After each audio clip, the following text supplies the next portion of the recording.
Thank you. Welcome. Mrs. Santiago just notified me that she's having internet problems and will join us as soon as she resets. So welcome everybody. I hope everybody is safe and warm, and please no more snow. We're going to be led in the Pledge of Allegiance by Mr. Levenstein. I pledge allegiance to the flag of the United States of America and to the republic for which it stands, one nation under God, indivisible, with liberty and justice for all. Please remain standing for a moment to show support for all in our community who need our help and understanding. Thank you. Thank you, Mr. Levenstein. Roll call, Mr. Clerk. Ms. Burton? Here. Dr. Henderson? Here. Mr. Howard? Here. Mr. Levenstein? Here. Ms. Maida? Here. Ms. Mineo? Here. Ms. Santiago? Mr. Stridiron? Here. Mr. Walker?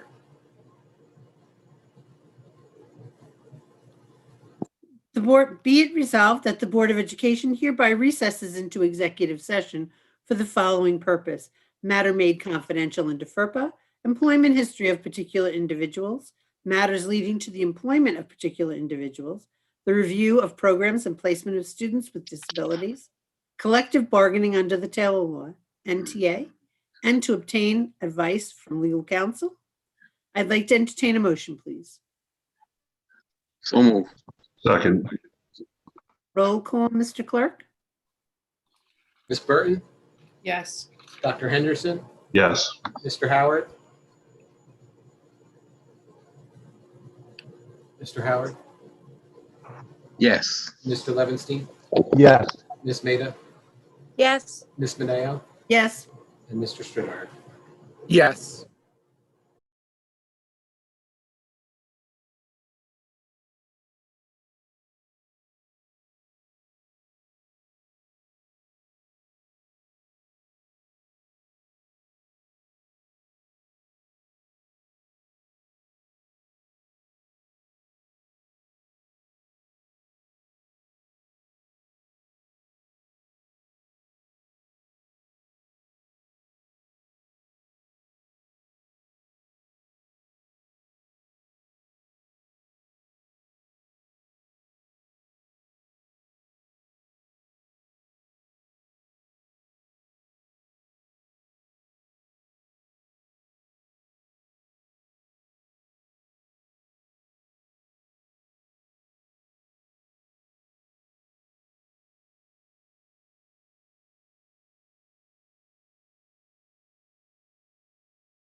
Good evening, Madam President. I've started the recording back up.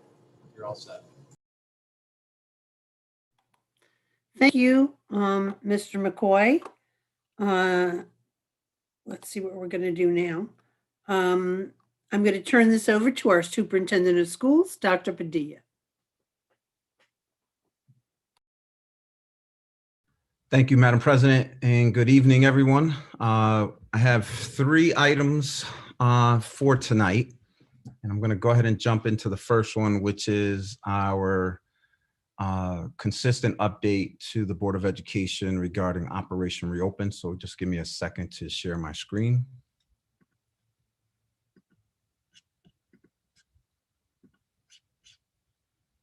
All right, let me just get organized here. So we do have some critical updates for the board and the community this evening. So I'm gonna take some time to go through each of these. So all across the country today, I'm sure, as it was in our state and community, there was some information that is widely published at this point that the Biden administration will require states to engage in testing. So I know this is something that educators have been waiting to find out exactly what was going to happen. We don't have a lot of details at this point, so just hang in there. We're trying to be patient with this as well. This is obviously new news to everyone. This information came out late yesterday. I know the state education department for New York has also put out information just regarding their disappointment. Nevertheless, this will be a requirement that everyone will have to engage in. What we understand at this point is that there will be some flexibilities afforded to states as it relates to the exam. And the other thing that's equally important is that the federal government will decouple accountability from the results. So our understanding at this point, based on what's been communicated, is that this is about monitoring and seeing how much academic impact was created as a result of COVID-19. We don't know just yet if New York State will opt to shorten the exams altogether or delay them in any kind of way, maybe broaden the window of when the exams could be taken, and or if they'll be allowed to be done virtually, which is something that is still being considered that the federal government, I believe, will allow. But again, we don't have that information. We do know that New York State has filed a waiver, but the federal government has indicated they're not going to approve blanket waivers. So my guess is there's going to have to be an extreme condition that they find acceptable in order to grant a waiver. I'm not highly confident at this point a waiver will be granted. And so therefore we will move forward with our testing calendar and then wait for details as to what the expectations will be for our requirement to engage in testing. A lot of updates have been provided over the last several days. So the latest being from the CDC.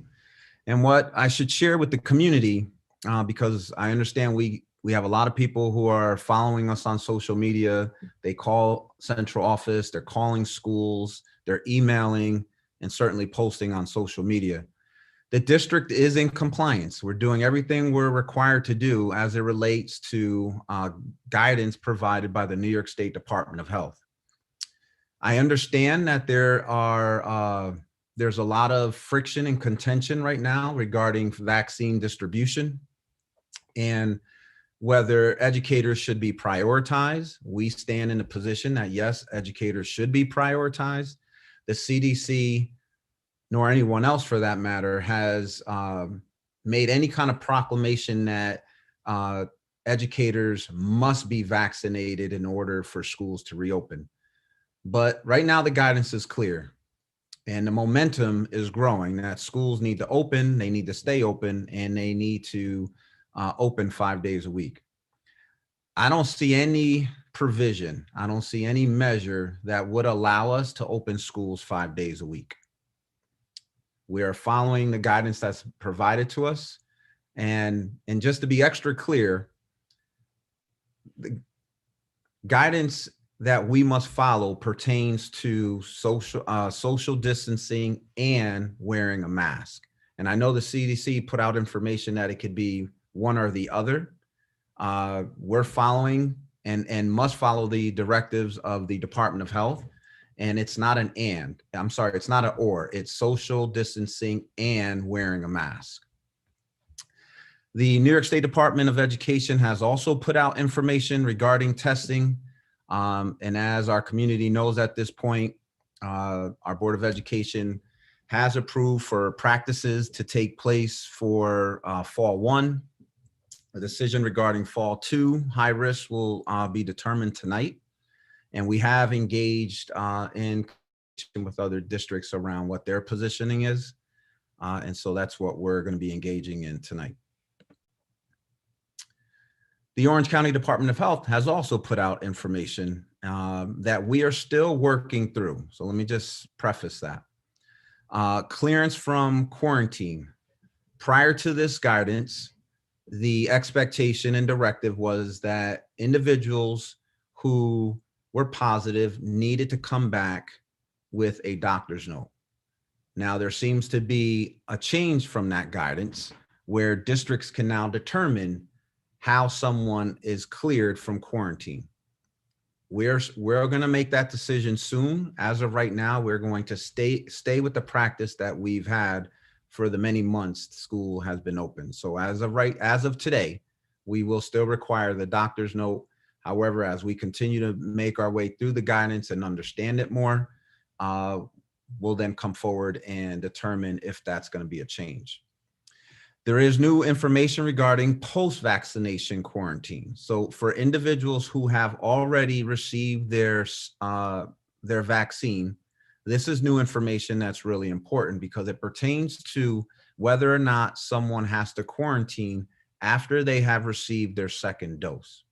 So as you can see here in the bullets, if an individual has received their second dose, and it's within 3 months of the receipt of the second dose, right? So that's a critical time period.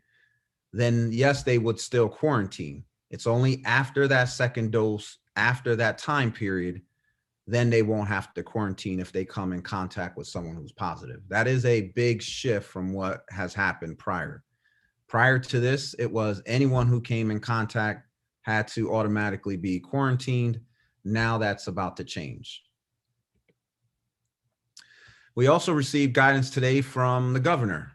So this is kind of right hot off the press. So the governor is now requiring, starting tomorrow, and they're happening thereafter every Friday on a weekly basis, we now have to report to the state those individuals who have received their vaccinations. So this is, my guess, an attempt from the state to keep track of individuals who are vaccinated.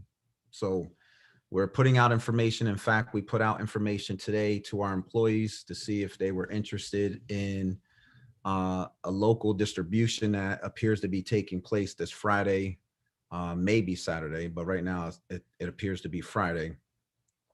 We had well over 350 people sign up for this next round. So as I indicated to the community prior to this, every time we get information regarding the vaccine and prioritizing our employees, we will continue to do so. So as it relates to athletics, again, this is more of a reminder. Fall 2 season starts March 1st, which is right around the corner, through April 19th. And that includes the following high-risk sports: football, volleyball, and competitive cheer. Low and moderate risk sports, again, for the fall 2 season, you can see what's located. They're predominantly outdoor sports, and low and moderate sports have been taking place. So I just want to continue to preface that. So we have been having to respond to information provided to us in a very short window. So I understand the sentiments of the board last board meeting, wishing that information came a little sooner. We're right there with you. The information that you were provided at the last board meeting was the result of the district receiving information only a few days prior to that. But we recognize that we have to be ready to act on new information, just like what happened today and yesterday and just a few days ago from the CDC and the Department of Health. But at this point, Mr. Bear and Mr. Harrison have connected with the coaches to ensure that there are workout plans in place. And as you can see here for football, there's going to be a phase-in approach. And we've also provided you at this point the number of school districts that will be competing in football and the 3 that have not. We also recognize that there are many districts that are doing exactly what we're doing tonight. They have board meetings lined up all this week, and they'll be making a determination as to whether or not they will move forward with fall 2 high-risk sports. And then you can also see for volleyball and for competitive cheer.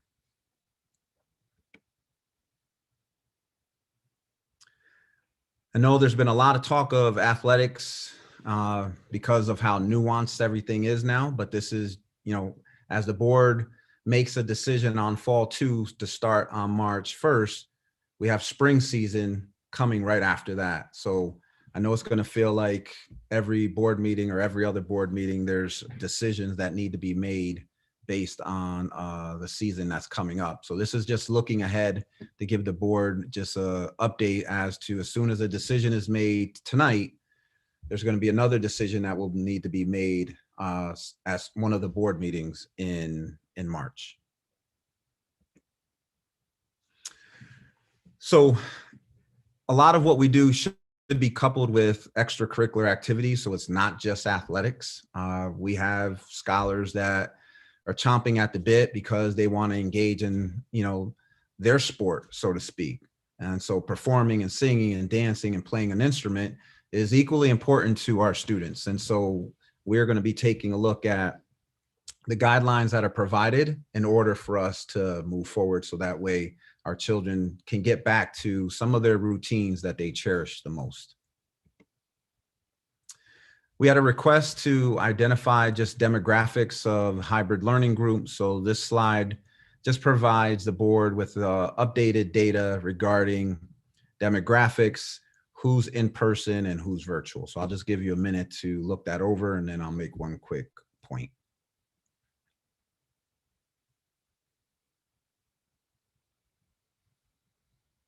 So one of the tricky things for the district that we've been having to grapple with month after month is how much the data change week to week, month to month. And so this is our effort to respond to the needs of our community. So we have had families come forward and say, we wanted in person, but now we want virtual, and vice versa.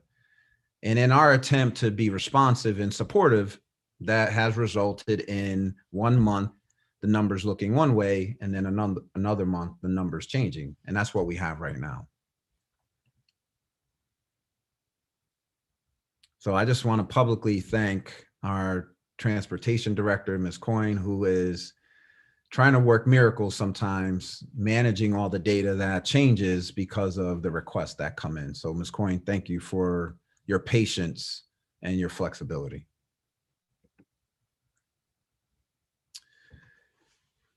So as we talk about data changing, one of the things that I have indicated to the board in previous board meetings is that, we're going to make a decision as to what the fourth quarter looks like in the coming weeks.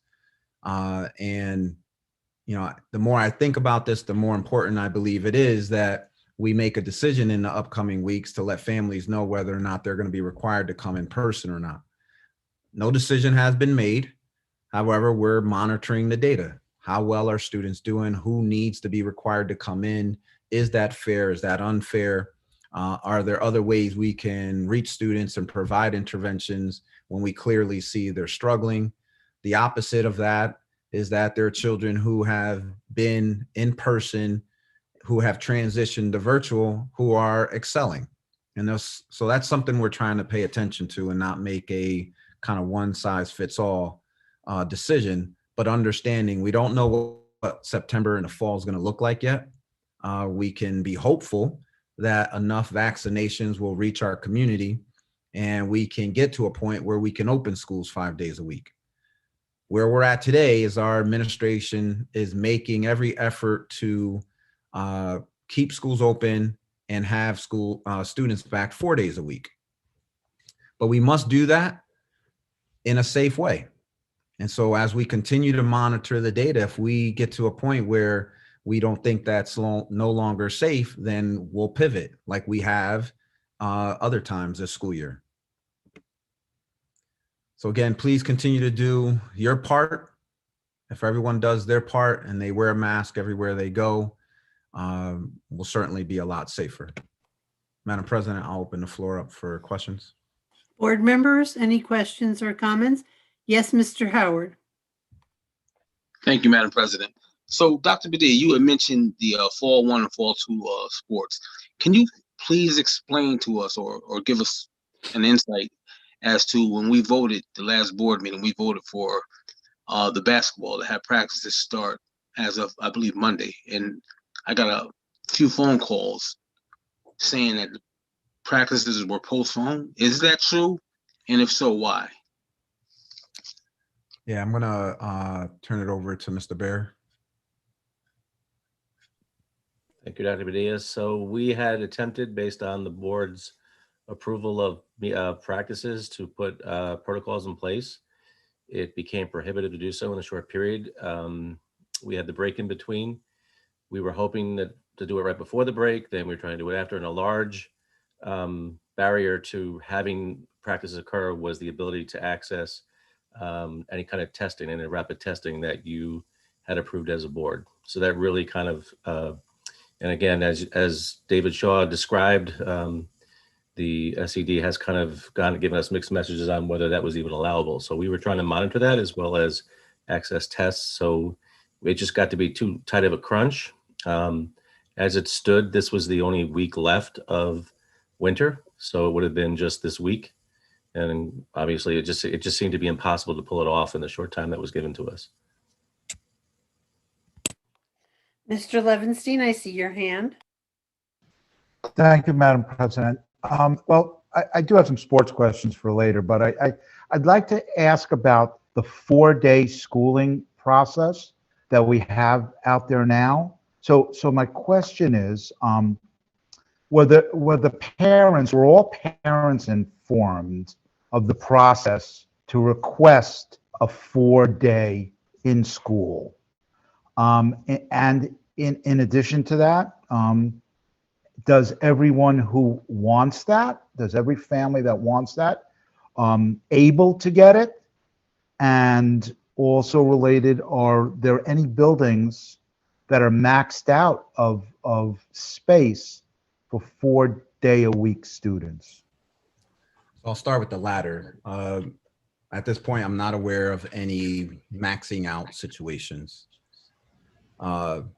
We have communicated this via town halls, via board meetings, et cetera, that, and then our school-based administrators have also been communicating this as well. In many cases, reaching out to families of students who we know who are struggling and who need more face-to-face contact time. Not all schools at this point are 4 days a week. So as we have continued to communicate, this is a process. Some schools were able to do it sooner. Other schools are just now doing it. And then we have other schools that will transition to it at a later date. And part of that is because of how many kids are virtual versus how many children are selected in person.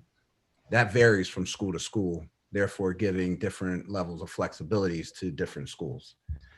So we've communicated that in a number of ways. And if a particular school, I won't isolate any one school, but if a school was able to provide the 4 days of instruction sooner rather than later, then that was communicated to the family. Okay, so it wasn't that because we've been getting information that, my child couldn't get this. So it's not because they were full, it's because that particular building is not up and running in that yet. If that's the case, what is the latest any building might be available for 4-day-a-week classes? So that's something we're still working with various buildings on. And again, to be just transparent and clear, it's our hope that every building can do that. There's a possibility that not all schools will be able to do that. We have schools still working on trying to make that happen. And again, a lot of this is because a number of families have changed their mind and no longer want in person and only want virtual. That frees up seats for families who do want in person. So it's a moving target. We're doing our best to try to get every school to do it. And it'd be great if they all can do it now, but that's not the case. Thank you. Mr. Stridiron, I saw your hand. It's down now. Do you have a question? Yeah, Mr. Levinstein asked the same question I had, because I actually personally wasn't aware that there were schools that had 4-day-a-week learning. But I had a question also on the performing arts. Is the board going to be needed to vote on participation and testing for fine and performing arts? And why, if so, why has it taken so long for this to come to a vote? Since we're already in a period of time when the performing arts would be starting their, practices and their training. So I don't know if Mr. Bear wants to chime in on this, but I mean, frankly, it's not that it's taken so long, is that we're grappling with other things. The same reason why we don't have many clubs or why we are not fully operationalized in athletics is we're trying to manage what we can manage as we go along. So we just felt that if we're trying to allow for various sports to take place, then we're going to try to have fine and performing arts take place as well. In terms of your question regarding testing, I imagine there would have to come a point where we have to present you with some form of a resolution. So I think that's on the horizon. Mr. Bear, I see your hand. Can you hear me? I'm sorry, my computer is acting up. Yes, sir, we hear you. So we've been monitoring performing arts for the entire process. Linda Keach and I have been in constant contact. We had, if you remember, we had a fully remote period of time right after the holidays, and that kind of limited our ability to move forward. So it wasn't that we were delaying; we were just making sure that, and with everything else going on, that when we do restart performing arts, that we have a clear idea of how that could look in a virtual world or in a world with significant health and safety precautions. So we are looking to move forward. Mrs. Keach is working with the fine and performing arts teachers to start to identify what kind of performances that we can begin to put together, what that would look like, whether it be outside, whether it be inside, make sure we use spaces conforming with the Department of Health guidelines. So we've been constantly talking about it. I just think it's about timing and doing it so that way we can maintain safety for our kids. Mrs. Maida, please. Thank you, Madam President. I just had a question. So if a family would like to send their children 4 days a week, are they to contact the Board of downtown, or do they contact their principal? So they would contact their principal. And Ms. Maida, thank you for the question, because it made me remember. The district is moving towards 4 days a week, and I have mentioned that in several board meetings. Not all of our schools are there yet, so it's not really I want to be careful when we say, and if I'm bringing it up this way, then I'll be sure to be clear myself. It's not really optional. The only option here is really hybrid or virtual. Okay. So if a family is choosing hybrid, then we are moving 4 days a week. So they don't have to call and say, I want 4 days a week. If they chose hybrid, then we're attempting to go 4 days a week. Okay. But certainly they can, because we're not fully there yet, they should absolutely talk with their principal and express that. Thank you, Dr. Padilla. Just for clarification purposes, I just wasn't quite sure. Thank you. And quickly to just go back to the fine and performing arts, there hasn't really been a lot of guidance on that. So, our CNI team has been working to figure out how to even make fine and performing arts even possible. So this is not because the district didn't prioritize it. It's that we're working off of information as it becomes available to us. Thank you, Mr. Levinstein. I see your hand. Thank you, Madam President. So just a couple of questions on the sports, extracurricular. So the low and moderate risk sports, where we do not, as a district, have to make a resolution to approve that. Is that correct?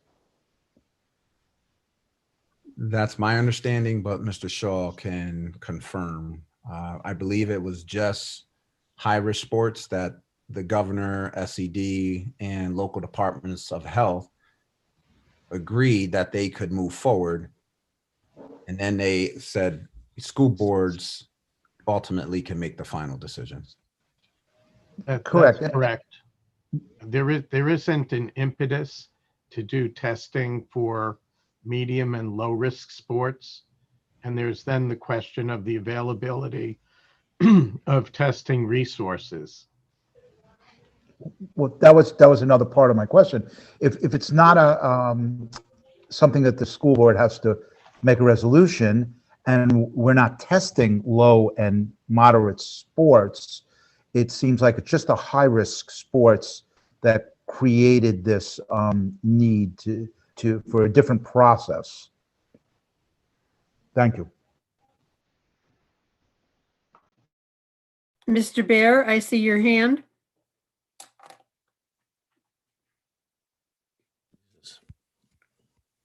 Can you hear me? Yeah. My computer is acting up. I apologize. We are contemplating doing a video production of In the Heights. I've been working with the performing arts teacher at NFA and Mr. Glasscott in order to set that up.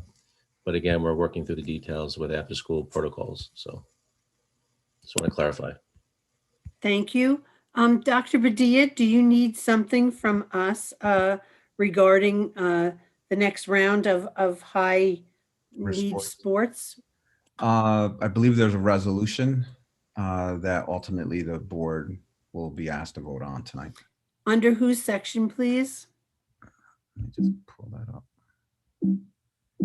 It's under Mr. Bear's section, ma'am. Thank you. Then we'll all be aware of that, ladies and gentlemen.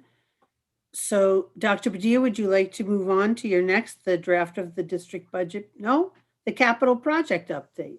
Okay, so we're gonna ask Mr. Roger Ramjug to provide the board with a quick update. Yes, on thank the you. capital project. Yeah, thank you, Dr. Padilla. Good evening, ladies and gentlemen. I'll just start briefly with our energy performance contract. The work is continuing, focused specifically on the conversion of the building automation systems, and that's going well without any challenges or glitches or discomforts within the building. We have a pretty real-time reporting system in there, and it's being addressed, and any concerns are being addressed immediately. Right now, we have the following schools that are complete, which is NFA Main, NFA North, Chestnut Street, Fostertown, the Board of Education facility, and Gardner Town, and work is currently underway at Horizons on the Hudson. There's also a previous scope of work that has to be done, and that's the cabling, and that's already begun at Gidney Avenue School. So that will be ongoing and continuing until completion. The second item is that the executive committee walked through this morning, participated in the walkthrough this morning at the NFA pool construction site to observe and take in that remarkable transformation that's underway. The project is approximately 80 to 85% complete, with the lion's share of the work focused on the floor and the wall tile. We're waiting a couple pieces of equipment throughout. Let me just back up and say that throughout the entire project, logistics has been a challenge in terms of taking delivery of supplies and equipment. So we're still waiting a couple of rooftop units and some other smaller pieces of equipment. They're expected within the next week or two. And once that happens, we'll be able to put a definitive date on when the pool can when occupancy and activities can resume at the pool. So there will be a grand opening, which Dr. Padilla's communication team is working on right now.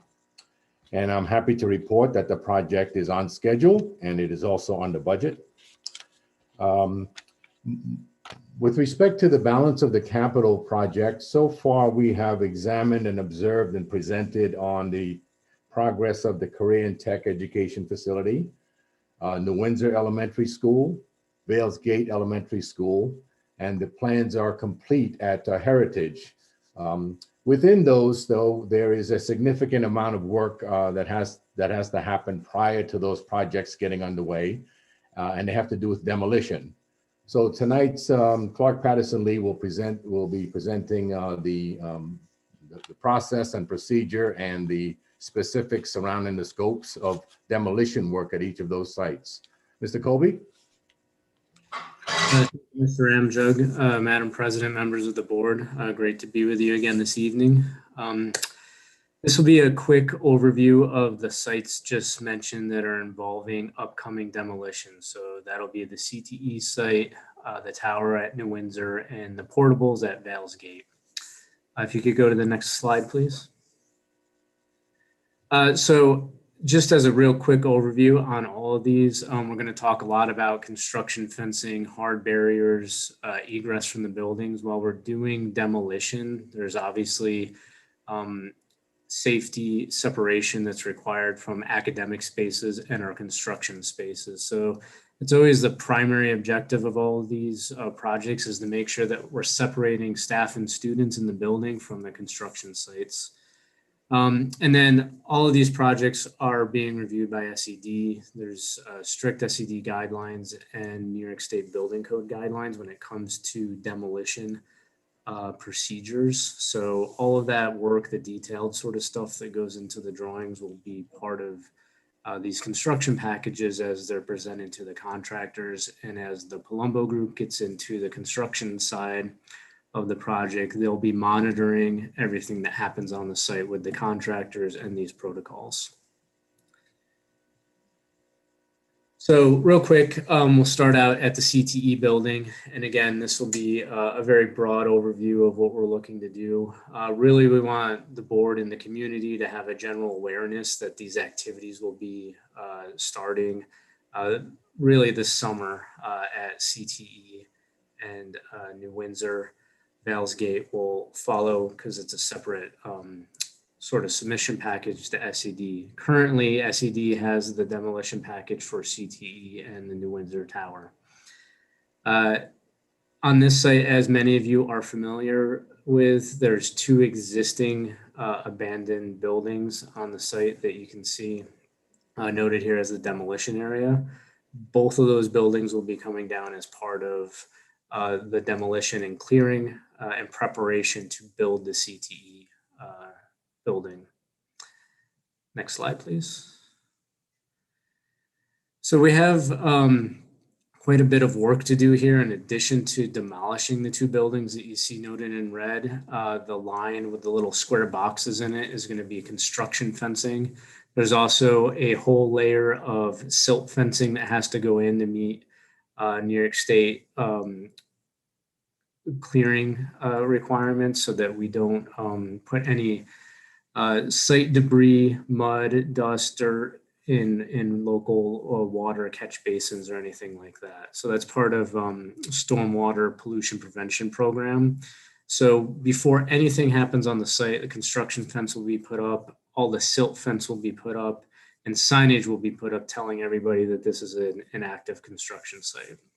We're going to have two construction entrances here on West Street, one near the location of one of the existing buildings, and then a little bit further up, closer to Gidney.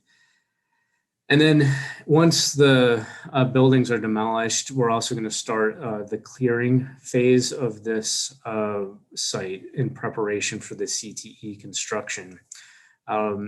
That's mainly to have a clean construction site so that when the contractors start bidding the CTE package later on, as a separate bid process, they're working off a clean site, and we're starting the project much more effectively and efficiently in terms of staging and getting materials and equipment on site.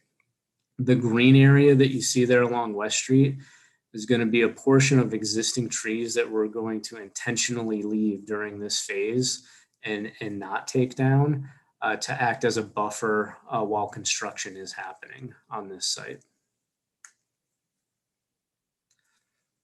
So moving along to New Windsor, I think everybody here is relatively familiar with the tower, but that's the location that's hatched in red there that will be demolished. Again, this demolition package is currently at SED for review. We're expecting both of these demolition packages back from SED probably in May. And then once we have them back, answer any questions that SED has, we'll be able to go out to bid with these packages. We'll have a construction entrance off of Broad Road that will allow contractor access to the site. And if you go one more slide, we have an example of the floor plans here.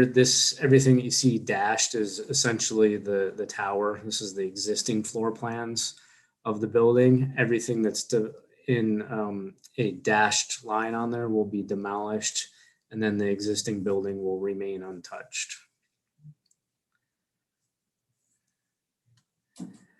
You see in red here, again, this is the area of the tower that's being demolished. We will have construction fencing placed around here, so that'll keep anybody who's not authorized to be in the construction area out of the construction area. We will have a separate site entrance for the contractor, separate construction parking, very similar to what we've done at the pool. We'll be maintaining emergency exits out of the building, so you can see that noted from the current existing emergency exits. And then we'll also be blocking off any access from the existing building into the demolition area. So moving on to Vales Gate, everybody's familiar with the temporary portables that have been there much more than a temporary basis. So as part of this project, they will also be demolished. That is the area that you see hatched in red. We'll be using a portion of the existing parking area that's noted there as a construction entrance and staging area for this project. As part of this package is being sent to SED as one entire package that is going to SED in approximately 2 weeks, and that'll include the demolition of the portables as well as all of the other work that's happening in the building. Again, just a close-up of the floor plans of everything that's being demolished is here hatched in a gray tone. So existing portables and the connecting corridor. And much like New Windsor, we'll be putting a construction fence around this area, maintaining emergency egress out of the existing corridors and emergency exit spaces that exist there now. Hard barriers will be used in those areas as opposed to fencing. But again, we'll keep fencing around the entire site with areas inside of that fencing for staging and equipment and contractor parking. So that's a general overview of the demolition packages. Again, it's just to give everybody an awareness of what's going on, that these activities will be happening. Our team and the Palumbo group will be meeting with each principal in each, as well as Mr. Ramjug, with everybody in the buildings as we get closer to construction to discuss the particulars and the logistics around each project. Thank you, Mr. Kobe. I'll also note for the board and the community that we are routinely updating the Capital Bond website, and we'll be including pictures for today's walkthrough of the pool. So thank you both. I have one hand, and I know that Mr. Howard has a question after, but first, Mr. Stradaren, go ahead. Thank you, Madam President. So on the NFA site, you have, it looks like every single tree going to be removed other than that the small strip of trees along West Street. Are those trees going to be removed prior to the plans being approved from SED, and is the phase 1 environmental complete and accepted at this point? So our seeker process has been completed. We did that quite a while ago, so all of that's been done. This is being split up. So to answer your question, is this being started, submitted to SED prior to the completion of the plans for CTE? Yes, they're running in tandem to each other.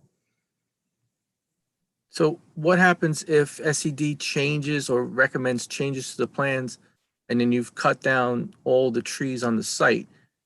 it's going to look like the site along Route 300 in Newburgh, where it's just open. And if there's a stall or any kind of delay in the plant, in the construction, it's just going to be an eyesore. And this is the largest treed area in the city of Newburgh, and it's going to be demolished. Understood. So part of our process with SED is preliminary submission on the CTE building. So we're in talking with them as we're going through our plans. We've also did what I call a preliminary submission to SED during the pre-referendum process. So they've already provided comments about this. We've already talked to them. Our team, as well as Mr. Ranjug, has been in constant communication with SED in terms of aidability about the project and the plans themselves. So any comments that we had received from SED at this point would be more technical related, building code related items, as opposed to go, no go type of response. Thank you. Mr. Howard, do you have a question about girls swim in the pool? Yes, thank you, Madam President. So my question is about the pool situation. So it's been brought to my attention that the water is in the pool, but the pool will not be available until April 1st, as opposed to March 1st. Is there a reason why this cannot happen? And my reason for the questions is that the boys team has been able to secure practicing facilities with the Marlboro School District, and the girls, they don't have a place to practice. And I know it's a gray area, but it's almost an equity issue. You know, if the boys have a place to practice and rehearsal, is it possible to get our girls in that pool March 1st? Because I know the water's in there, but is there a reason that it's scheduled for April 1st opening? So if I could just because a number of us did walk the pool today, I'm afraid there's some bad information out there. There's no water in the pool. It's still a construction site. And we'll provide pictures to, on the Capital Bond website. Right now, the pool is still on track. And it is our hope. And we actually had this conversation about girls swim this morning. There is a possibility they will be able to compete this year at home in our pool. But we're still, based on the information we received today, we're looking at a early to mid-April opening. So no water in the pool. So is there any other way for us to secure practicing facilities for the girls team? I mean, just looking at it from the equity standpoint, the boys have Marlboro. The girls, you're saying they may be able to participate in the season, but how can you participate in the season when you have not been able to practice? Yeah, so I'm gonna take that information, connect with Mr. Bear, Mr. Harrison, and take a look at a plan to secure them a practice location, as they did last year. Mr. Bear, I see your hand, and Dr. Padilla, I would strongly encourage that we get the girls up and running quickly as possible. Thank you, Ms. Mineo. So Mr. Harrison has been working with all the schools that have pools, trying to access some practice time for the girls. We believe we have an avenue through Marlboro. We just got the schedule of their pool, and he's working with the athletic director to hopefully secure some practice time for the girls until our pool can open. Thank you. Dr. Padilla, you want to move on to your draft of the district budget, please? Yep, thank you. So 2.3, I'm going to go ahead and share my screen on this one as well. So just give me a second. And then I got just a couple of opening talking points. So just give me a second. So we're at that time of year again, where we are talking about next year's budget. So I want to preface the information that the board is going to receive today to note that this is a draft, and it's a draft based off of the governor's proposal, which is also a draft.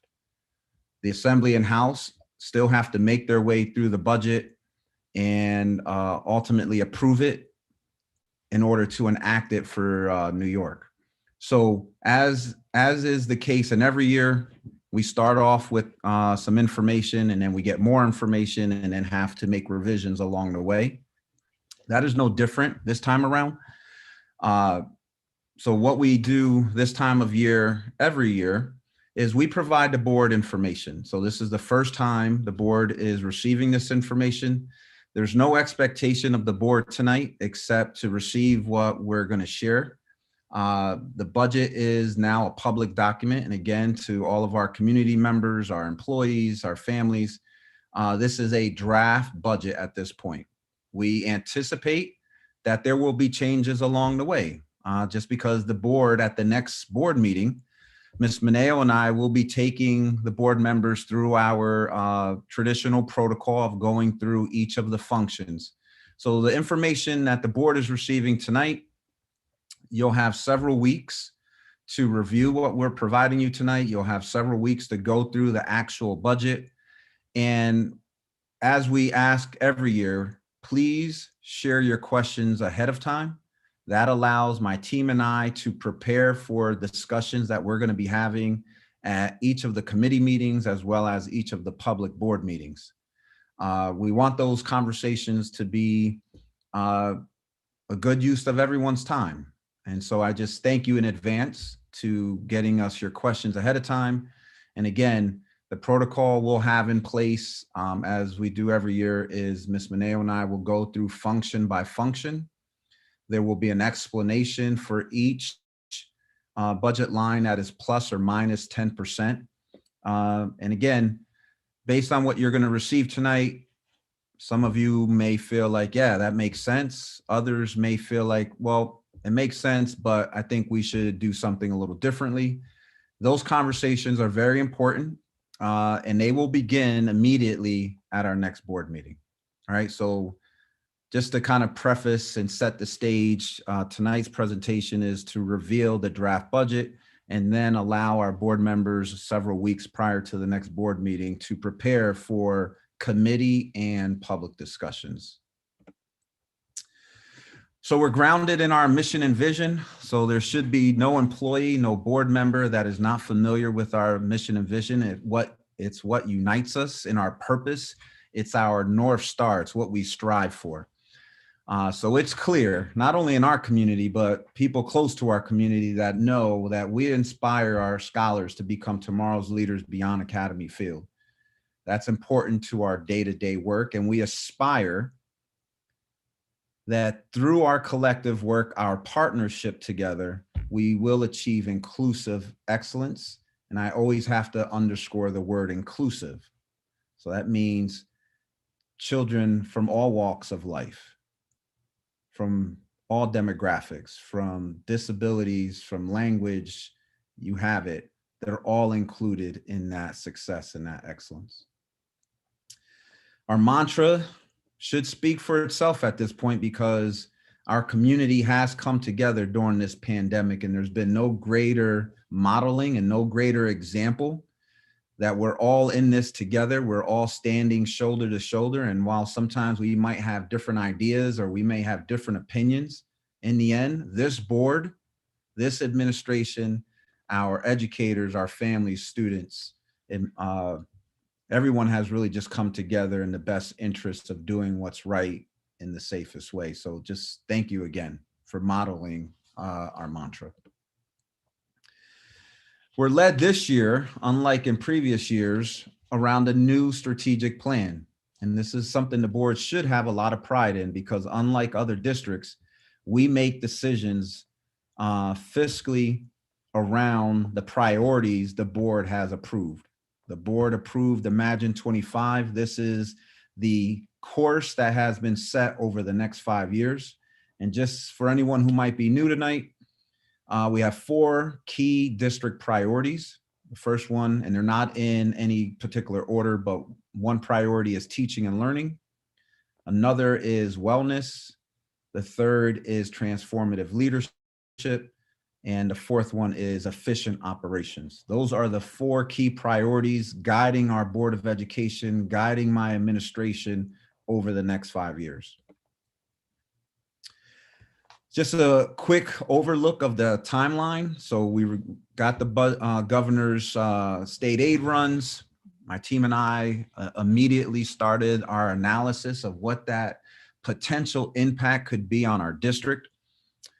We're here today presenting to the board a draft set of recommendations, and we will again have these discussions at board committee meetings. So board chairs and senior staff liaisons, please make sure there's a standing item on the committee agenda that identifies priorities. We're going to engage in a lot of discussion. And so these discussions, again, while they may be very passionate, need to always be professional. Again, there's going to be a lot of ideas, a lot of thoughts that are being put on the table that make sense. But in the end, we have to make sure it leads to a balanced budget and helps us to propel forward. So that's going to be happening over the next several weeks. And the board does have a legal obligation to approve a budget in April. Now, the board can approve the budget anytime before that. And so when we get to the point where we're ready to present a final recommended superintendent budget, we'll do so. I imagine that's going to be some point late March, early April. But again, we'll see where our discussions are going, where our decision making is at, and then ultimately determine what board meeting will bring you a final recommendation. And then lastly, the board community vote, the community vote on the budget will take place May 18th. So let's kind of get into a few details. And if you've had a chance to see the governor's executive budget, you'll know it's a monster document. But really what's important to us as school officials is how does this proposed budget, this draft, impact schools across New York State, and particularly how does it impact Newburgh? And so what you'll notice here is that there's something new being attempted that has caused great confusion and frustration across the state, and that is what's going on with STAR. Now, Dr. Spindler is going to get into kind of what her work has been like, and probably she'll even share how she has now gotten gray hair because she has tried to make sense of why STAR is included in our aid package when it's never been included before. And what does that really mean? Well, everyone is still trying to understand what it means. NSBA, NYSID, everyone's trying to understand what this actually means. So we're hoping as the weeks go on, we get more clarification because we have a whole lot of questions. What's also in this proposal is foundation aid being frozen for another year. And that should be alarming to us. We're a district that relies heavily on state aid. So when our revenue is frozen for another year, what does that mean? You may remember last year there was the proposal to collapse the 11 expense-based aid categories. Well, that proposal is back on the table again. If you remember last year, that was not approved in the House and the Senate. So ultimately it never made its way to the enacted budget. But nevertheless, here's the same proposal again. You'll see down below what that impact is to us. So it's really significant. We are a comprehensive pre-K through 12 school district. Our expense-based aid categories matter to us. And then there's a lot of discussion around federal stimulus money being allocated to states and how much, and are we really getting that? With a big question mark when you couple it with STAR. And so it does create, as I indicated before, some real problems for our district. A couple of quick points of what we believe this impact means to us. So clearly, and the governor has publicly acknowledged this, wealthier school districts are at an advantage. They disproportionately can spend more than other districts. So clearly an equity issue. It appears the state is aware of the equity issue. Now we need them to do something about it. So if the expense-based aid categories are collapsed into a new service aid category, the district stands to lose $1.7 million. Do we receive STAR or do we receive the COVID money? Well, the COVID money is more. but why is STAR included altogether? And just as a quick point of reference, we still haven't received our CARES allocation. So we could probably spend a lot of time and create a bunch of slides. So this is really meant, because today is the beginning of many discussions we're going to have. This is meant to be high level. So here are a couple of known impact on our district. As I already indicated, our foundation aid is flat. That's a problem. Clearly, enrollment matters. You get more kids, you get more money. You lose kids, you lose money. And we know right now, based on the pandemic, many more families have completely opted to homeschool their children. Now, here's the question. Are they going to re-enroll them? And we don't know. But clearly, if they keep them home, that's going to impact our aid. All in all, reimbursable aid is down this year. We have contractual obligations, ERS and TRS regarding retirements. Those percentages and money are up. BOCES expenses are up. And if any of you have purchased a house, refinanced, or just taken a look at your bank accounts, you'll notice you're not getting a lot of interest. So the rates are down. And so that's important to our district. What do we need to do? And this is a collective do, right? We need to advocate at all governmental levels. So our local government needs to get involved. Our regional politicians need to get involved. And then clearly those that are at the table in Albany need to hear our voice. We need to we have to strategically reduce and repurpose. And that's not a bad thing. Strategically repurposing based on need is the district's attempt to monitor and adjust as we go along. We should never lock into this mindset that this is the way we've always done it, so we need to continue to do it. That's bad practice. So the fact that we are constantly looking at how to repurpose is really a good thing. So we'll do that by analyzing our staffing positions. Clearly, we're in a new environment.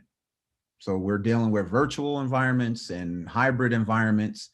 And what will the future environment look like? I happen to believe that hybrid in some form or fashion will be here to stay.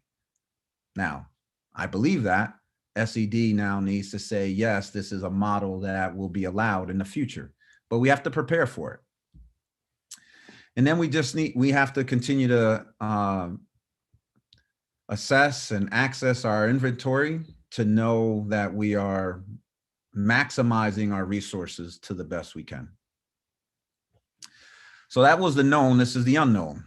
Well, we know that a lack of revenue could result in some devastating decisions that we have to make along the way. An unknown impact is we're getting stimulus money, but it's just for 1 year right now. So what does that mean 2 years from now? If we get a jolt now, it's good today, but if we don't get that again, we have a problem. We are trying to strategically use reserves, but again, and I know many of you on the board think this way as well, you can't use everything all at once. Because there's so many unknowns, we have to strategically use what we think we can today to be prepared for later. And again, I happen to think that's the best way to go. What new and required program is going to be required of us, right? We're familiar with unfunded mandates and those continue to come. So what new requirements are going to be placed on school districts? Transportation aid availability is a big concern. It's a red flag and a question mark for us. So that is one of the reimbursable aids that we rely on. You use it, you get it back. In this case, we've had a reduction in transportation use, which ultimately is going to result in less transportation aid later. Another quick piece about transportation is, will the state honor standby costs? So as board members, you remember from the spring, the enormous amount of negotiations that took place and ultimately where we landed and what we decided. Well, will the state honor that decision? And right now it doesn't appear so. Stacking relates to special ed.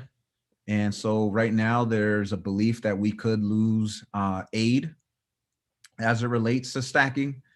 And then ultimately, what's the impact on local municipalities? So just as school districts have to find their way financially, so do local governments. So we need to communicate the impact. We need to, as it relates to stacking, figure out how school aids are used during remote instruction, because if the state says, sorry, we're not going to reimburse you for the amount of aid you have, obviously that's going to be a big financial impact to us. We'll continue to collaborate with politicians and advocate through the many organizations that we're a part of, so that way we can monitor and make decisions along the way. So as it relates to priorities, and again, we align our priorities to our strategic plan. So the priorities listed today that will be further explained in committee meetings, but for teaching and learning, we're going to continue to scale curricula and math and ELA. That's work that the district has engaged in that needs to continue, with a focus on culturally responsive learning. Everyone's been impacted by COVID-19, whether personally or otherwise. We need to prioritize wellness for both our children and for our adults. And that needs to become a focus. What do we do around mental health? How do we support our employees to do make sure they're in a good space to impact students in a positive way? We have to accelerate FACE. I think there's been no better example how the hybrid model has brought more families to the table. So if you think about all the surveys we did, we collected over 20,000 different pieces of feedback. And part of that is because they had a different avenue to participate. Well, we shouldn't stop, we should accelerate it. So the priority here is really looking at how to create flexible options for families. If you're a family that can come to the building and engage in person, great. We would love to have you. We would love to see you. But if you can't, then we're going to create a virtual option for you to participate.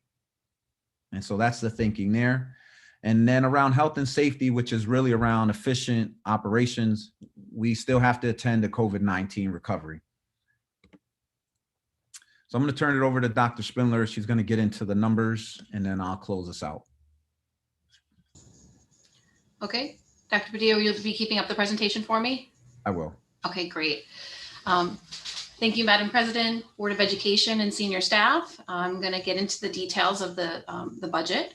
And this slide represents our budget to budget comparison. And over the last 7 years, we had an average of about 2.66%. And this year, we are going with a conservative budget to budget increase of just 1.55%. Our tax levy, as you can see here, is for the past 5 years been at 0%. We've been very sensitive to that as well. And I venture to say that that's probably a record in New York State school districts, and is something that you should be proud of, that you were able to keep a conservative budget without raising the levy. And this budget presentation is proposing a 1.84% to the levy, especially with the flat revenue and the 1.55% increase. We are requesting the levy. What we believe that the 1.84 is still being very sensitive to our community. Next slide, please. So budget to budget, the numbers here is approximately the 1.55% represents approximately $4.4 million in the change. And just to give it in perspective, our budget to budget in just benefits alone was nearly a $5 million increase. So really want to give that perspective that we budget to budget, we were able to reduce in some areas to even go below just that one that we really have a minimal control over, which is our benefits. Next slide. So this is the state aid estimated slide. So we get the state aid estimates after the governor gives his proposal. I do want to caution the board and the community in that when aids are rerun, then I will have new information to share. And they can shift which I am very hopeful for, in a positive direction, or they can shift in a negative direction. So we have to be very cautious of that. The foundation aid, as Dr. Padilla explained, is remaining flat yet another year.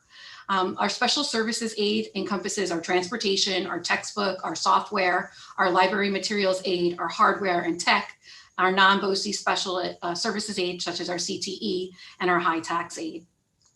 And you can see from budget to budget, there's a decline in each of these lines. Every single one of these aid lines. Our high cost aid, this is aid that we receive for special ed services for students that exceed 4 times the operational expenses per pupil. We receive some funding towards that. The private cost aid is students who are in approved special act or private schools for the blind or deaf. We receive some funding back for it, again, a reduction from prior year. The building aid, we are seeing a reduction there. However, I've been working vigorously with our capital advisors, with the state aid planning, as well as Office of Planning and Facilities at the state, because I believe that we are going to be receiving early aid, and I'm doing those calculations, and you'll see that as another revenue source in just a bit later in the document, because I have reason to believe that we'll probably have about $1 million more, which will be more comparable to this year's aid. The COVID stimulus, you can see the CARES we did not receive, but we anticipate to receive the 4.2 million. And in the COVID stimulus, we have 12,711,442. That will be coded as federal funds, not as state aid funds for school district accounting purposes. And then you see here in red is the pandemic adjustment.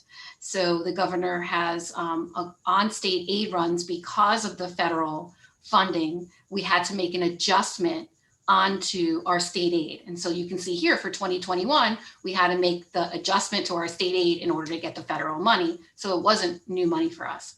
And for the pandemic local funding adjustment, that figure there of the $8,876,876 is our intended STAR aid reimbursement. So there are other districts that their STAR aid is actually more than their COVID stimulus. So they will opt to not take the COVID federal money, and they will maintain their state aid as well as their STAR. For us in Newburgh, we obviously will take the COVID stimulus aid because it's more money, it's 12 million, but in order to do that, we have to take a local funding adjustment against our state aid of the 8.8. The universal pre-K is a grant, so that number varies based on enrollment. We usually hit that mark every year. However, this year we are still families. We are still accepting pre-K students. So I just want to put that plug out there. We are more than welcoming our students because we will receive more aid in order to service those students. So that's a special aid grant money. You don't use those funds in your general fund to balance your budget. It's done as a special aid fund, but it is on our state and run reports. So the next is our total. So this is a high level watermark is what I call it. This is the highest amount of state aid if everything goes as we plan and we projected. So last year during this time, the high level mark was the 165, 494, 422 over on the right. And that was what we anticipated and expected to receive. We did not. We are expecting to receive 163, 731, 342. So there's an adjustment right there from what we thought we were projecting. So in state aid run reports, it'll look as if the district is getting over $1 million year to year, because technically we are. But budget to budget and projections from last February to this February, the difference is really only $352,864. And that is also anticipating that this year we will be spending what we projected to spend in transportation. And right now we have approximately $6 million that we spent in transportation, not the anticipated 15 that we thought. We still have 4 months of school to go and more services to provide. So I'll have a better indicator to the board and the community about what that expense aid will be, but that is with the higher number in there. So I do want to caution the board and community on that. Thank you. So the sources of revenue, as Dr. Padilla said earlier, over 52% of our budget comes from the state sources. And in this case, it would be the 153 million. And there I put the star because I have reason to believe we are going to finish the pool project, which will allow us to receive early aid. And we have some other Chapter 97 projects that we will be able to receive aid on that the governor does not have in his proposed budget yet. So I've been doing that analysis, and I have reason to project that we'll get an additional $1 million in capital aid. The tax levy of the 1.84 and our pilots, which is payment in lieu of taxes, is $115,111,000 and $11,638. And miscellaneous revenue is 1.9% of our budget. Our federal sources, you can see there, it's normally just about 400,000. The COVID stimulus money is included in that number. And then 1.2% in appropriated fund balance, as well as using some reserve funds. So the year over year for our pilots is just a small, slight increase in our pilots. And in interest and penalties, we kept it flat, although that's another caution for me, because as Dr. P said, the bank's rates have lowered. However, we should have more money in the bank next year. So I anticipate that, we could keep that flat. And we're also shifting some of our funds into a bank that's going to offer us a bit of a higher percentage. So I was able to keep that flat for purposes of today and this budget. The utility tax, I did a trend analysis, and we tend to receive a little bit more than the 2.1. So I increased it to 2.175, although we do have a decreased use in utility that we had to be mindful of. Local revenue, last year, for this year's budget, we anticipate the sale of Washington Street, and we were able to use that to appropriate this year's budget. Next year, we won't have that local revenue source anymore.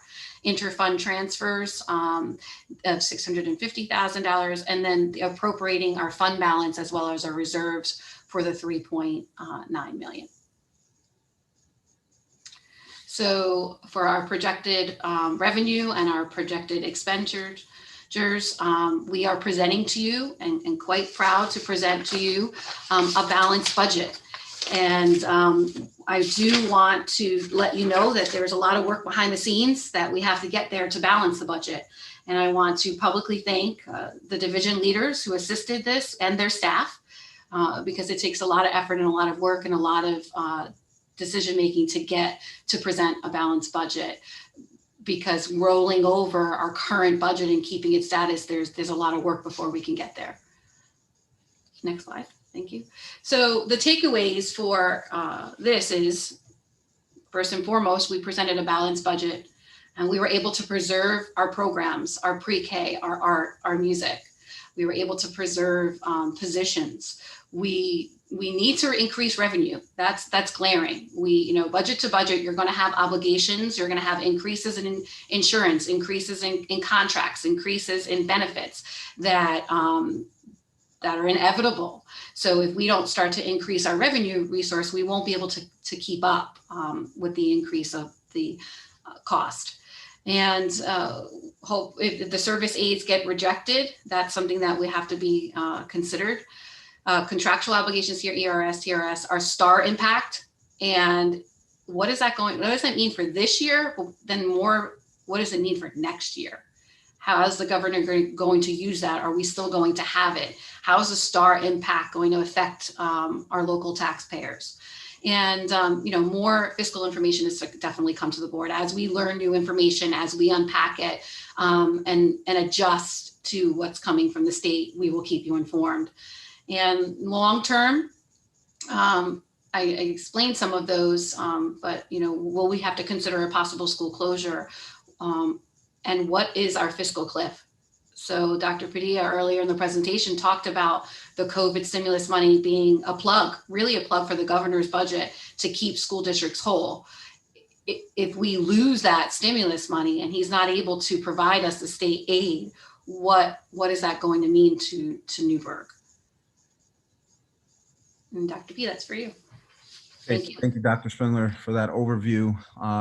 And so just want to quickly just go over the interactive process moving forward. So at the March 9th board meeting, Ms. Mineo and I will start to go through function by function. So we're asking everyone to please take in today's information, review the budget that has been released publicly, bring questions to committee meetings, and certainly bring questions so that way we can engage in a real good conversation about next year's budget starting on the 9th. All right, so again, everyone received this tonight, and we're going to have several weeks to unpack it and ultimately determine what the final recommendation is. All right, and so you can see what those dates are there. Legally, the board has to approve by April 20th, and then we start the process of a budget hearing and vote and election on May 18th. So, Madam President, that's the overview of the draft budget for this evening, and I'll turn it over to you. I see a couple of hands. Mr. Stritter. Thank you, Madam President. Thank you for the presentation. The question I always ask every year is, at this time, is what is the projected budget surplus for this fiscal year? And just a statement about the tax levy. I would like to see 6 years in a row of a 0% tax levy, even if we have to use reserve funds, because all those reserve funds and the funding that we've collected over the years, that's the taxpayers' money. And why do we need to go back to the taxpayers for more, especially during these times when we have reserves that came out of the same taxpayer's pocket? Thank you. Yeah, Mr. Stritter, I'll give you credit. I knew you were going to ask that question. And we're not going to give you an answer today, but we will give you an answer soon, just because we are thinking about it and we are trying, we still have to analyze a number of different things. But again, respect the question and your consistency on that. As it relates to the reserves, that's something the board's going to have a conversation about. I completely understand where you're coming from. I understand where other people are coming from when it comes to that. The only caution flag that I'll put up is there's so many unknowns, and we just have to keep that in mind. So ultimately, whatever the board decides to do, we will execute. Thank you. I'm going to move on to Mr. Howard. Thank you, Madam President. I too want to congratulate Dr. Spindler on a very well-versed presentation, but she said something in there that really caught my ear, and maybe she could speak to it. You said one of the bullet items was that we need to increase revenue. So I was under the impression the idea of increasing revenues in school district, our options are limited. Can you speak to what those options are? Yes, so we can look at banks like we are now. We're looking at different banks to be able to offer us higher interest rates.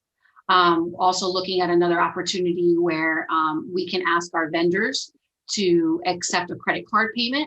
And in the event that they do, the bank sees some of that profit and we can see some of that profit. Looking for opportunities through other grant opportunities to help subsidize maybe some of our extended learning programs. Another way, obviously, that you increase revenue is through a tax levy. So those are different ways that you can explore as a school district, ways to increase revenue. Thank you. Mr. Levinstein, I see your hand. Thank you, Madam President.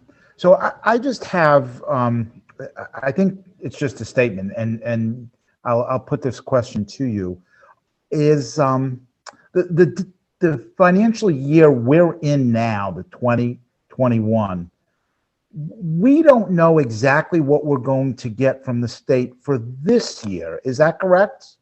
That is correct. We're doing the analysis now, but there's still an unknown with the transportation, because you get your expense base aids based on the spending from the prior year. So next year, what we spent last year is what we get this year. So in August, you do your final cost reports to the state, and then they adjust what your state aid is going to be based on that. And then you also put your projections on what you plan to spend this year, so then they can start to make a budget for the following year. So, and then as the governor comes to, maybe, you know, he did a freeze for in the beginning before he knew he was going to get the pandemic money, and he took away the $4 million, and then we got it back. Well, we will get it back in the CARES. So also, back to what Mr. Stridiron had asked, I can't give the number of what our surplus is yet until the analysis of the revenue is, right? We also have to make sure that the revenue that we anticipated for interest, the revenue that we anticipated for interest and penalties on taxes, is that all coming in? And where do we have to shift and move in the event that it doesn't? So where did we under budget and over budget in areas? And that's the process that's taking place in the work that we'll be doing with Milwaukee. But we still, yes, do not know all the funding that we will receive. I know, listen, there's always going to be, you don't know how much oil you're going to use or electricity based on, there's always going to be under and over what you estimated. But you didn't always have a governor that said, we're cutting you 20% for these months, or we're not going to pay for standby transportation. So it's really a different world this year. And then my point is we're building a budget based on this year's, which we're not even 100% sure of, and we have to create one for the following year. So yeah, that's my point, is just that there's so much unknowns here. Thank you. Thank you. I see no more hands. Dr. Padilla? Ms. Oh, Santiago. wait, I see Mrs. Santiago. Thank you, Madam President. I just want to chime in here. You know, I of course I agree with Mr. Stridiron. I really think this is the wrong time to be, you know, putting a tax levy on our residents. You know, people have, you know, you've heard it, you see it in the emails. People can't even work because they're taking care of their kids, and especially women who are being hit and so forth. But I do also want to bring something that's glaring to me, is the federal money. First of all, you started off with a 5-year strategic plan, so we really need to look out 5 years financially as well. You're talking about $12 million that we're getting, you know, that we may or whatever get for the following year. Well, what's that do to our budget the following year when you're not getting those funds in?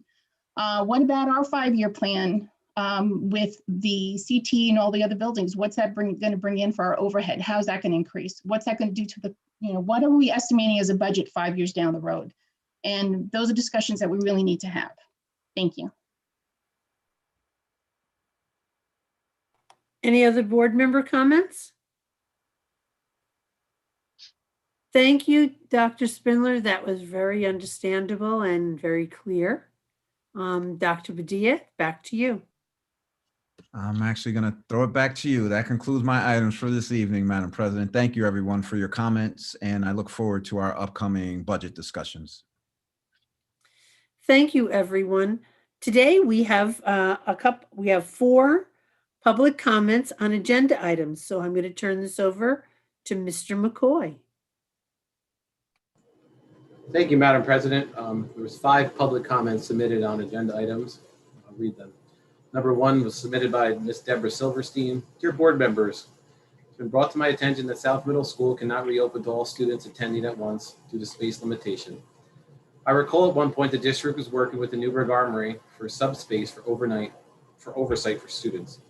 Although the plan could not be put in place with the amount of security guards the district has and the teaching assistants, could the Armory be included in a reproposal plan to the state to be used for additional space? Could it also incorporate the other schools in the district who are limited in space as well? The other suggestion, if not already explored, would be a possibility to rewrite a reopening proposal / addendum to the state to reopen all schools by adding school trailers as needed for schools such as South Middle School. My second concern is the lack of wraparound services that the school district is providing and the lack of use of community-based services to provide the wraparound services. Currently, Orange County has a grant with Access Supports, MHA, and Independent Living from Project Hope, whereby if a student or a family are impacted by COVID-19, they can call 311 to connect for additional support. This is not advertised on the family hubs or info. This service is currently available and can be used when a school identifies a student or family in need of additional support. Thank you for your time and consideration. I look forward to hearing the board's thoughts and recommendations. Sincerely, Deborah Silverstein. Number 2 was submitted by Ms. Joanne Peretta. Good morning. I am writing to you because I am advocating for my children's grade 8 and 12 to return to school full time. Why is that there are some schools in our district that are open to students 4 days a week, while other remains hybrid? This is not fair. Meadow Hill, HOH, our district should be operating under the same rules and regulations for all of our schools. Why do some students get to attend all week while others rot in front of a computer? My son, as well as all of our other seniors, is spending his senior year in his bedroom. It's awful. Something needs to be done to salvage what's left with their senior year. Let them make some type of memories before they venture out into the real world. They're missing so much, and it's heartbreaking for all of them. My 8th grade student who was on the honor roll, perfect attendance, is now in danger of not graduating because he's missing lab hours. And it was not even notified by his teachers. Kids cannot and are not learning anything this way. Virtual learning is not working. Get these kids back into the buildings now. Give them what little is left of the school year. Thank you, Joanne Peretta. Number 3 was submitted by Mr. Jeffrey Murphy. Greetings to all on the school board. It is my wish that all are remaining safe in these troubling times. It is my desire to share with you my perspective on the canceling of the basketball season. As a kid growing up in a dysfunctional home, sports were my safe haven. It provided an outlet that allowed me to escape from all the challenges that I faced on a daily basis. It likewise allowed me the opportunity to be judged and evaluated on my skills, irrespective of my race or economic status. The confidence and empowerment that I gained helped shape who I was to become in life. Please keep in mind the challenges and temptations that our Newburgh youth face, and please understand that sports can be a deterrent from these same challenges. We lose many of our young youth to drugs, incarceration, and the gang culture. We need positive alternatives, and sports is one of the most powerful tools available. Please try and consider the future of our community and its occupants. Our fate rests in the hands of these young people. For all they shape the world we will live our final quarter of life in. Sincerely, Jeffrey L. Murphy. The 4th was submitted by Ms. Miracine Armstrong. Good morning. I'm respectfully requesting my daughter be enrolled in school 4 days a week. She is currently a hybrid student attending Thursday and Friday at NFA Maine. She relays to me that her classrooms are quite empty and could easily accommodate all hybrid students. Please consider allowing all hybrid students to attend school 4 days a week. Children need to be in school for the educational as well as emotional growth. Thank you for your consideration, Miracine Armstrong. Number 5, submitted by Miss Melinda Gillespie. Good morning. I'm writing this letter in response to the students going back 4 days a week. Can there be an explanation of why some schools are accommodating requests and others are not? What is the basis used for children to return 4 days a week? My child cannot be home anymore on the days he's not in school. I'm a single parent working full-time and need to constantly rearrange my schedule based on his needs. I requested 4 days a week and was denied at South Middle School. I was told that the district sent out forms for parents to request 4 days a week beginning of the 3rd quarter. I never received a form. Please advise who these were sent to. Will parents be given the opportunity prior to the 4th quarter? I appreciate your response. Thank you. That was the last item submitted for public comment on agenda items, Madam President. Thank you, Mr. McCoy. We're going to move on to my section. For your consideration, I have 2 items, 4.1 and 4.2. Would any member like to separate out any of these items? I'd like to entertain a motion, please. So moved. Second. Questions or discussion? Mr. Stridiron. Thank you, Madam President. I do have concern on the second item. I didn't know they were consent agenda, but that they were separate. But so on the second one with grades 6 through 12, I have 2 concerns. The first is the grading scale, the 0 to 4. I don't really understand the purpose of going to a 0 to 4 scale because everything gets converted back to the number scale. Why can't we just have it where the teacher is allowed to put the minimum score, which I guess is a 55, all the way up to 100, rather than convert back and forth and make more work for the staff. The second concern I have is the weighting. This weighting, while I do understand why you would weight the classes, this weighting system is going to destroy the honors program at the secondary level. And I think this is actually designed to do this. I understand that there are problems with the honors program as far as who gets in, but that could be worked out. But this will be the beginning, or the second. Actually, the first part is the weighting of the scale of the 0 to 4. That's the beginning of the destruction of the honors program. But the second is the weighting. If you have a choice, if you're an honors student and you have a choice between AP and honors, and you know you're going to get a 5% more on your grade, you're going to choose AP. And if the student doesn't want to do the test, they still get the honors. They can always fall back to that 3%. So why would anyone choose to be in the honors class when they can be in the AP class? So you're going to have massive amounts of students who are currently in honors or would be in honors choose AP. What, is the school prepared to offer AP to possibly thousands of students next year instead of the honors program? Thank you for your question. I'm going to call on Mr. Bear to help us with that response. So that was a multi-level set of questions. So where would you like me to start? With the grading scale, I can, if you would like to start there, I can.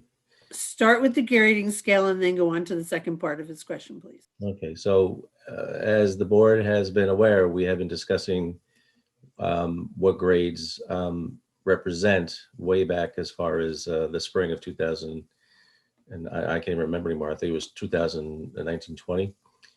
We had folks come in talk about the difference between a numerical grade versus a letter or numerical grade that's standards based. We had a committee that went through this, and the recommendation of that committee was to move to a 0.4 scale. The numerical grade has some real issues with it. I understand what Mr. Stradiron is saying is that if we would just limit it to 55 since we're converting back, but we felt that a standards-based approach was more relevant and more accurate in terms of how we assessed our students.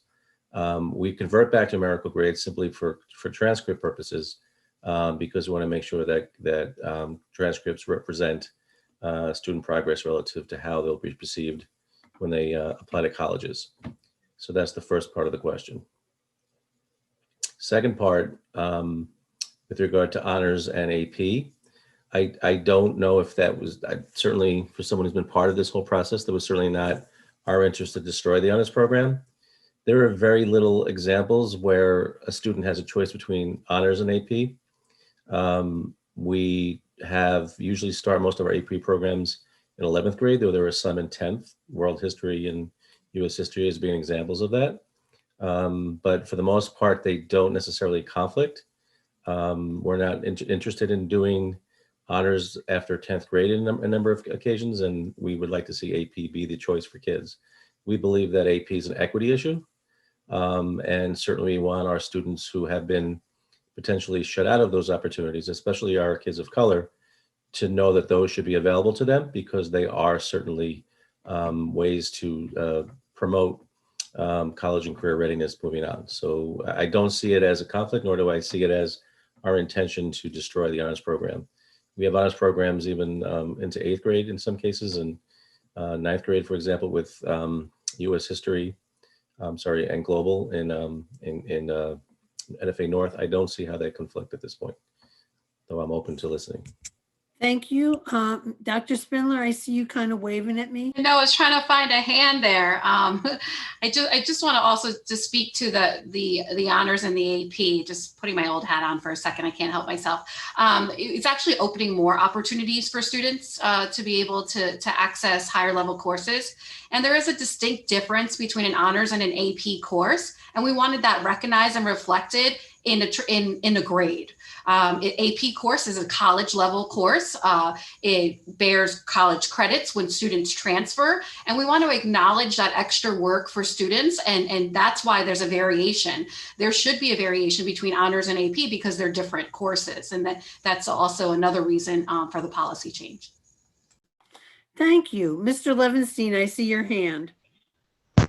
Thank you, Madam President. So I wanted to just thank Mr. Bear and his team for coming up with the weighting for AP classes where students sit for the test and or not sit for the test, because there were a couple of changes that the incarnations of that, and some I felt were not really fair.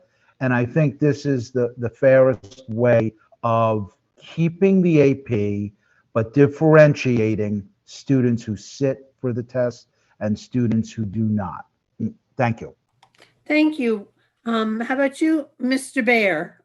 I see your hand. Just to clarify why back to the equity issue with AP is that, as we know, students who take our advanced placement courses can get college credit for those courses.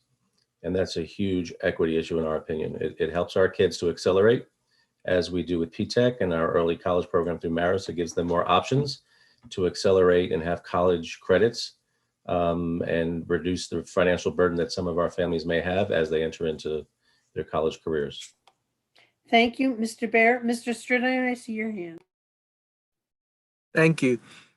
Will you have enough AP teachers at the high school level to meet the demand that I perceive you will get from students switching from honors and new students who weren't able to take AP courses last year? You're going to have a massive amount of students. So how are you going to choose who gets AP and who doesn't? Because I just, as a parent, I would be like, yeah, you're taking AP every single class you get. And because even if you don't take the test, you're going to get the honors. Even if you don't do well, you're still going to get an extra 3%. And as far as the way you have it with these grades, if you have a 0 to 4 scale, and based on the policy, you only have to record 2 formal assignments and 2 informal assessments every 5 weeks. So if you have a student who knows how to play the system, you can actually have a student who does nothing and gets 3 zeros and then shows up and gets a 4 and they pass. I hate creating situations where students they know how to do the system, they know how to get around things. Why create an easier situation for students to pass when they are not learning? That's the thing. I want kids to learn. It may be more difficult, but they have to learn that life is not so easy and you can't play the system. So every assignment should be a challenge. Every assignment and every project should be a challenge. It shouldn't be, I'm just going to show up for the last one and get a 4. So can you address how the system is created so that basically you're creating a system where nobody can fail? So your graduation rates are going to look great, but kids are not going to be learning. Dr. Padilla, can somebody respond? Mr. Bear, I see your hand. So with all due respect, Mr. Stradin, I think you're actually exposing what brought this to the attention of the district and why we had a committee, is that we don't want to reduce our classes to simple numerical averages. That's not how we perceive learning. That's certainly not how the state perceives learning. The reason why we moved to it is to have standards-based grading system that is based on the mastery of content. And we've had folks speak with us at the committee, and certainly Doug Reeves, who spoke to the board, describes the difference that looking simply at a mathematical equation to determine whether a kid passes or fails versus developing a system by which we measure mastery. And we saw an example that we should never just take a 4 and 2 zeros and translate that into a successful grade. That we should have, teachers should have the discretion to look at, is that really, that one time when they knocked it out of the park, does that really demonstrate mastery over a period of time? Additionally, the way the policy is written is that it's a minimum of 2 formal and 2 informal. I'm not aware of any examples, as we've been looking at gradebook and how teachers provide assignments to kids, that happens in any occasion. There's usually multiple assignments, quizzes, tests that are provided to students that translate into the grade, either for the progress report or for the marking period. Thank you. Any other questions, board members? Roll call, Mr. Clerk. Dr. Henderson, Yes. Mr. Howard, Yes. Mr. Levinstein, Yes. Ms. Maida, Yes. Ms. Mineo, Yes. Ms. Santiago, Yes. Mr. Stridiron, No. Mr. Walker, Yes. Ms. Burton. Yes. Thank you. That concludes my 2 items. We're going to move on to committees. Buildings and Grounds Committee, Mr. Levinstein. Thank you, Madam President. So Buildings and Grounds met February 10th.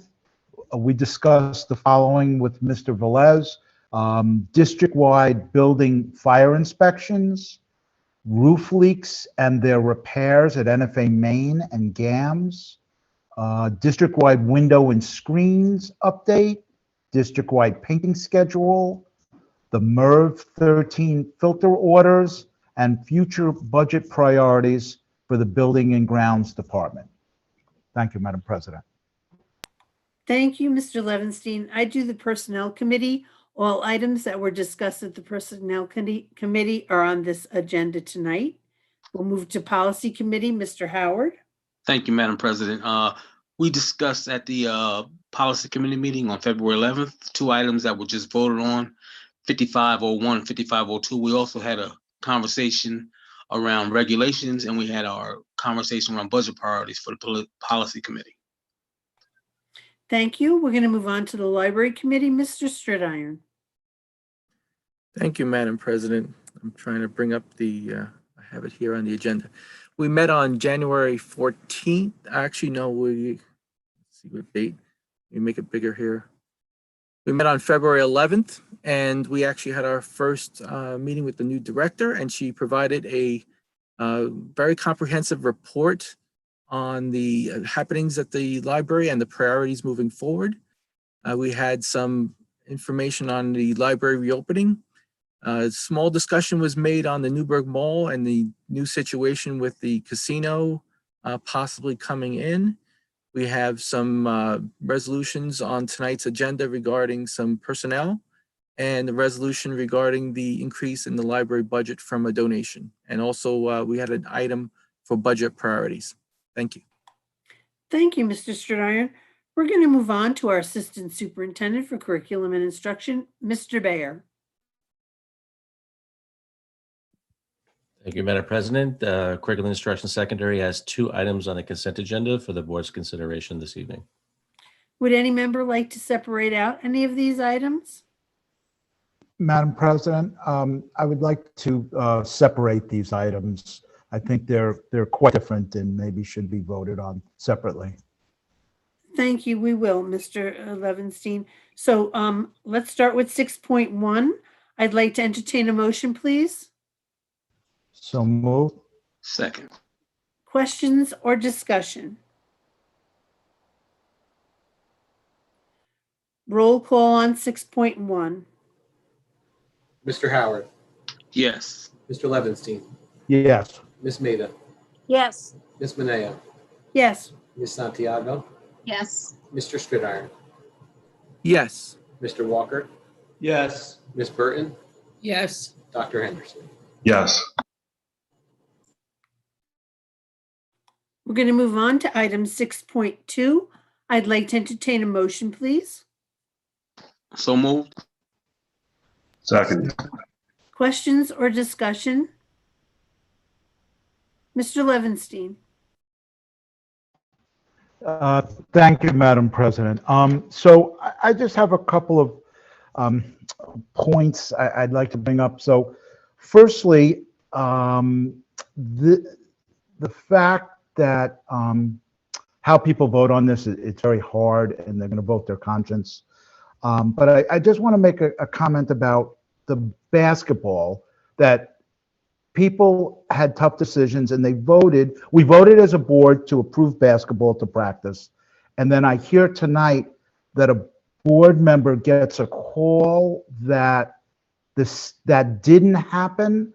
So my recommendation might be, if there's a change, I mean, we're really deciding on these things. If there's a change like that, that maybe the board should be notified that for some reason that couldn't happen.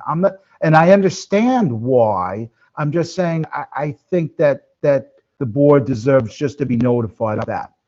And the second part is, it is up to every parent whether they want their child to play. And I would just hope that in not just giving a letter to a parent, say, here, sign this so your child can play football. I would hope that there's a discussion of the letter that the Department of Health from Orange County is saying a parent has to sign, but you know how parents of their students say, here, sign these papers so I can do whatever I need to do. I would hope there would be some kind of discussion so they understand what the county health department is saying for their child. Thank you. Thank you, Mr. Levinstein. Mr. Howard. Thank you, Madam President. Since we got this information in regards to high risk sports, I did some looking up, and I did some research. And one of the things I did find out was that 7 counties in the Hudson Valley have agreed to go forward with high risk sports with proper PPE, and the understanding that I really at this point feel for our senior athletes and what they're being held back from. And I don't want to happen with the football team, to happen what happened with the basketball team, to happen with the football team. I think that with proper protection equipment and the different protocols that are suggested to be put in place, I would hope that this board votes forward and allows the participation, especially with 27 out of the 30 teams in Section 9 that are playing. I don't want our kids to look like the outliers, sit back and not be able to participate and be a part of something that's going to be lifelong. I mean, we all talk about what happened in our senior years, when we, in our junior years in school. And that was taken away from the kids last year, understandably. And I think that the governor and the health department, they dropped the ball in regards to how things should have happened in the fall. But I think it's something that we should go forward with as a board, and allow the parents to decide if they want their kids to play, and allow us to trust the protocols that are being put in place by our coaches, by our district, and by our athletic director. Thank you, Madam President. Thank you, Mr. Howard. Mr. Stridiron. Thank you, Madam President. I wasn't at the meeting with the basketball vote, but I did go back and look at the meeting and heard a lot of discussion back and forth. I have no problem with any sports happening, actually, but the question I have regarding the teams that are on the vote for tonight, how many players are on those teams? And since the football team is an outdoor sport, I would assume that all the practices will be outdoors for the upcoming practices and season. Dr. Padilla, can you answer that? Mr. Bear, do you have an ideal number? I mean, We don't have an ideal number at this point. We're still working through family ID and the registration process for our kids. We are expecting a typical number of students for a football team. When I talked to Mr. Harrison, if we combine all the sports, we could potentially have up to 200 students who are involved in our fall 2 sports. Yeah, so we know football is generally the largest sport that we have, but they have to go through a registration process in order for us to know if they're even going to go out. Just as a follow-up question, so they are going to be practicing outdoors, correct? Because if you have 70 students indoors, I would imagine that would be a little bit of a problem as far as spacing, but everything will be outdoors? The bear has his hand up. I can answer that if that's okay. So I've been meeting frequently with the coaches. We have very detailed protocols for each sport. So I've talked to Mr. Bianco, I've talked to Mr. Harrison. The intention is that football would be outdoors the entire time, that students would come ready to practice, that they'll have their equipment ready to go upon arrival on Academy Field, and that we would not have them indoors for any reason. Thank you very much. So I'm very happy with that, and I have no problem with it. Thank you. I'm going to make a comment because I've been very strategic in my talking about sports and voting no. I would have talked to Sue Prokosh about this, but unfortunately I was not able to due to her passing. So I did make a couple of phone calls between today and yesterday to get some clarity of thinking. And to tell you the truth, I have changed my opinion.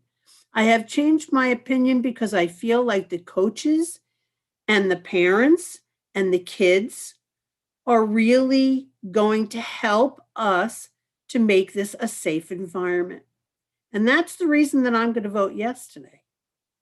So if there are no more questions, let's roll call, Mr. Clerk. Mr. Levinstein, Yes. Ms. Maida, Yes. Ms. Mineo, Yes. Ms. Santiago, Yes. Mr. Stridiron, Yes. Mr. Walker, Yes. Ms. Burton, Yes. Dr. Henderson, Abstain. Mr. Howard. Yes. Thank you. We're going to move on. Mr. Bear, you done?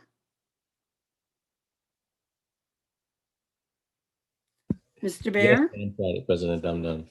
Thank you.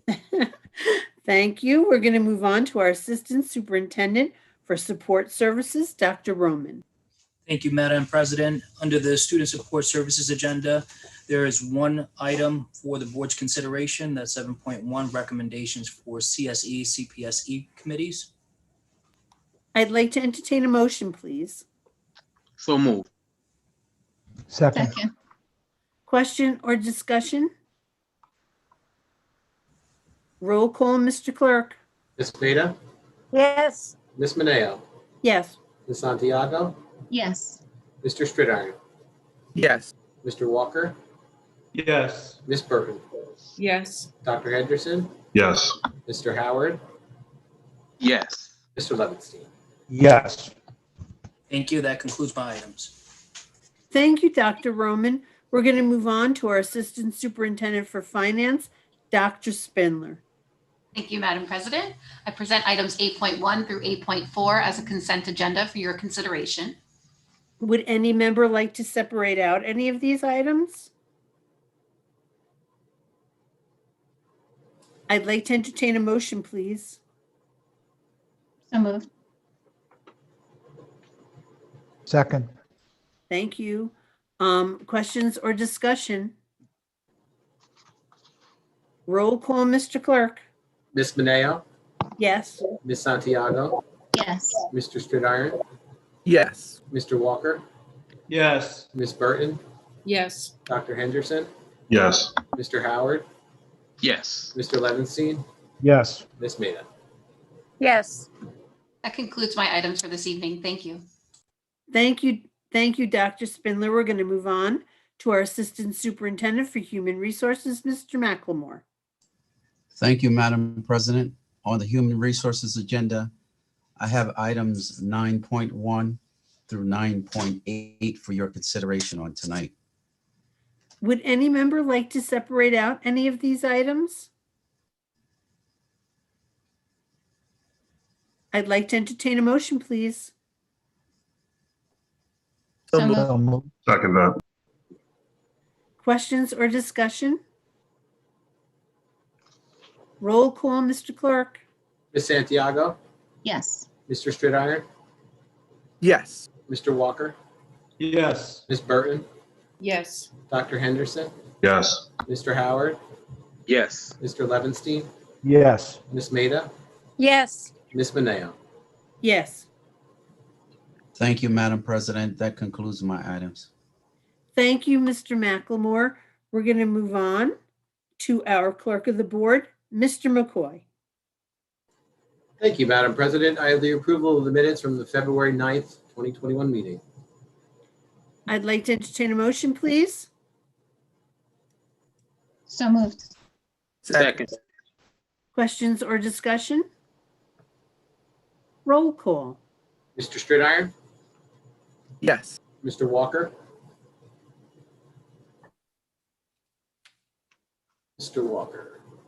Yes. Thank you. Ms. Burton, Yes. Dr. Henderson, Yes. Mr. Howard, Yes. Mr. Levinstein, Yes. Ms. Maida, Yes. Ms. Mineo, Yes. Ms. Santiago. Yes.